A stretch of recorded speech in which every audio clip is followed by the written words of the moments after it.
Hi friends, welcome to the Arts of Entertainment. This is my first video. ఏమైనా mistakes ఉంటే please కామెంట్లో చెప్పండి. ఈరోజు విషయానికి వస్తే డీమన్ స్లేయర్ సీజన్ 4 రివ్యూ. ఈ సీజన్ మాత్రం ఫస్ట్ అండ్ సెకండ్ ఉన్నంత సీజన్ 4 ఉండదు. రాబోయే నెక్స్ట్ ఇన్ఫినిటీ క్యాసల్ బిచ్ లాంటి మరీ హై ఎక్స్పెక్టేషన్స్ పెట్టుకోకండి. హషీరాతో కలిసి మన టాంజిరో, జెనిట్సు, ఇనోస్కి ట్రైనింగ్ నేర్చుకుంటారు. వాళ్ళతో ఇంటరాక్షన్ ఎక్కువగా ఉంటుంది. ఇలా వాళ్ళ బాండింగ్ ఇంకా ఎక్కువ అవుతుంది.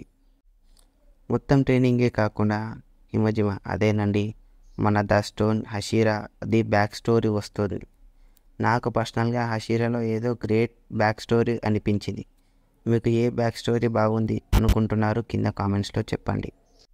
ఇంకా కామెడీ అయితే చాలా చాలా బాగుంటుంది. మెయిన్గా మన టాంజిరో అండ్ జీనిట్స్ ఇచ్చే రియాక్షన్స్ చాలా ఫన్నీగా ఉంటాయి.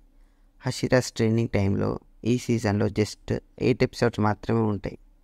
లాస్ట్ 2 ఎపిసోడ్స్ మాత్రం 30 to 40 minutes లోపే ఉంటుంది. ఇంకా లాస్ట్ ఎపిసోడ్ గురించి చెప్పాలంటే మాటలే సరిపో. ముజాన్ వాక్తో స్టార్ట్ చేశారు. అది చాలా బాగా వైరల్ అయ్యింది. ఎక్కడ చూసినా అదే. నాకు లిటరల్గా చూసింది ఎపిసోడా లేక మూవీ అనిపించింది. ఆ యానిమేషన్కి హ్యాట్స్ ఆఫ్ చెప్పాలి ఉఫ్టోబుల్కి. ఇంకా ముజాన్ కిబుట్స్కి ఉబయాషికి ఫ్యామిలీ మధ్య రిలేషన్షిప్ తెలుస్తుంది. అసలు ఏ ఎంట్రీకి రాని కిక్కు. జెనిట్సు ఇచ్చే ఎంట్రీ ప్యూర్ గూస్ బంప్స్. క్లిఫ్హ్యాంగర్ చూసిన తర్వాత యాక్చువల్గా నేను డీమన్ స్లేయర్ మాంగా చదవలేదు. మాంగా చదవాలన్న ఇంట్రెస్ట్ చాలా చాలా క్రియేట్ చేసింది. కానీ అంత మూవీలోనే ఎక్స్పీరియన్స్ చేయాలని చదవట్లేదు. ఎక్సైట్మెంట్ అయితే చాలా చాలా ఉంది. డీమన్ స్లేయర్ ట్రియాలజీ రాబోతుంది. వాళ్ళు అఫీషియల్గా అనౌన్స్ చేశారు. ట్రైలర్ ద్వారా సీజనల్గా కాదు అట్లీస్ట్ ఈచ్ 1 year గ్యాప్ వస్తుంది అనుకుంటున్నా. ప్రతి మూవీకి వెయిట్ చేయాలి, తప్పదు.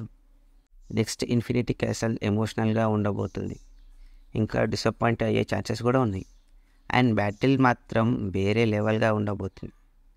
ఉఫ్టోబుల్ మీద ఉన్న నమ్మకం అటువంటిది.